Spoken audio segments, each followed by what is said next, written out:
మెదక్ జిల్లా నార్సింగి మండల కేంద్రంలో కేంద్ర ప్రభుత్వం ఫసల్ బీమా అమలు చేయాలని అంటున్న రాష్ట్ర ప్రభుత్వం స్వంత లబ్ధి కోసం పథకం అమలును అడ్డుకోవడం వల్లనే అవ్వా పెట్టదు అడుక్కోనివ్వదు అనే పరిస్థితి నేడు రైతులకు కలిగిందని మెదక్ ఎంపీ రఘునందన్ రావు విమర్శించారు. ఆదివారం మండలంలో కురిసిన వడగళ్ల వాన భారీ వర్షం వల్ల మండలంలోని వరి రైతులకు వందల ఎకరాల్లో పంట నష్టపోయిన విషయాన్ని తెలుసుకున్న రఘునందన్ రావు సోమవారం మండల కేంద్రంలోని పొలాలు సందర్శించారు. పర్యటన సందర్భంగా రైతుల కుటుంబాలతో సహా ఎంపీ కాళ్లపై పడి తమను ఎలాగైనా ఆదుకోవాలని, లేని పక్షంలో తమకు చావే శరణ్యమని వేడుకున్నారు. కాలం మీద పడ్డ రైతులను వారిస్తూ రఘునందన్ రావు ఖచ్చితంగా ఆదుకుంటానని, ప్రభుత్వం తరపునే కాకుండా స్వంతంగా కూడా సహాయం అందిస్తానని హామీ ఇచ్చారు. తహసీల్దార్ గ్రేస్ బై, మండల వ్యవసాయ అధికారి భరత్ కుమార్లకు రైతుల పంట నష్టం వివరాలను సరైన ఫార్మాట్ లో ఖచ్చితంగా నమోదు చేయాలన్నారు. కొందరు రైతులు తమ భూమితో పాటు మరికొంత భూమి కౌలుకి తీసుకుని వ్యవసాయం చేస్తారని, అలాంటి రైతులకు స్వంత భూమి, ఇతరుల భూమికి గల పాస్ పుస్తకాల్లో ఉన్న వివరాల ప్రకారం నమోదు చేయాలన్నారు. రైతులు కూడా తమ పంట వివరాలను సరిగ్గా నమోదు చేయించాలన్నారు.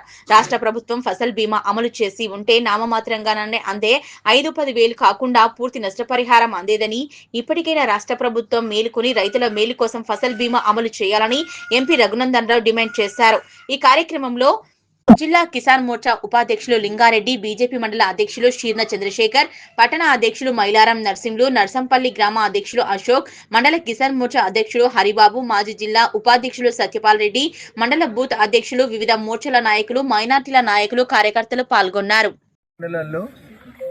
నిన్న సాయంత్రం అకాలంగా పడినటువంటి ఈ వడగండ్ల వాన వల్ల పేద గిరిజన రైతులు అనేక మంది నోటికి వచ్చినటువంటి పంటని చేజేతుల కళ్ళ ముంగట రాలిపోవడం చూసి బాధాతప్త హృదయాలతో ఏడుస్తూ ఉన్నారు.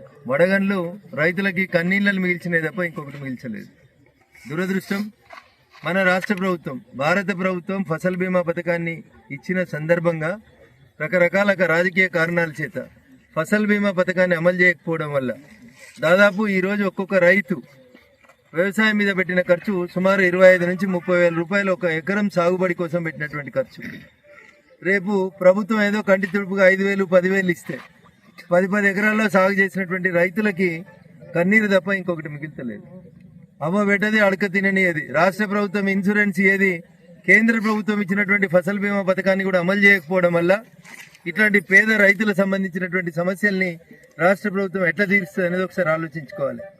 చాలా చెప్తారు మాటలు మాత్రం. 1,00,000 కోట్లు పెట్టి కాళేశ్వరం కట్టామని ఒక ఆయన చెప్తాడు, 1,00,000 కోట్లు పెట్టి రేపు మూసిని సాఫీ చేస్తామని ఒకటి చెప్తాడు. అన్న, మీరు మూసి నీళ్ళు తాగుతారా, కాళేశ్వరంలో ఈత కొడతారా, మాకు సంబంధం లేదు. కానీ ఇగో ఈ రైతుల కన్నీళ్లు తుడిచేందుకు భారత ప్రభుత్వం ఇస్తున్నటువంటి ఫసల్ బీమా పథకాన్ని మీరు దయచేసి ఈ రాష్ట్రంలో, తెలంగాణ రాష్ట్రంలో జోడీకరించండి. పాత ముఖ్యమంత్రి జోడించలేదని కొత్త ముఖ్యమంత్రి జోడించకపోవడం, ఇలా నార్సింగ్లోనే ఒక పక్క మంచి కనబడుతుంది, ఇంకొక పక్క రైతన్నలు నష్టపోయి కనబడతా ఉన్నారు. మీరు మండలాన్ని ఒక యూనిట్గా తీసుకొని చేస్తాం ఇన్సూరెన్స్ అంటే దానివల్ల నష్టం జరుగుతూ ఉంది.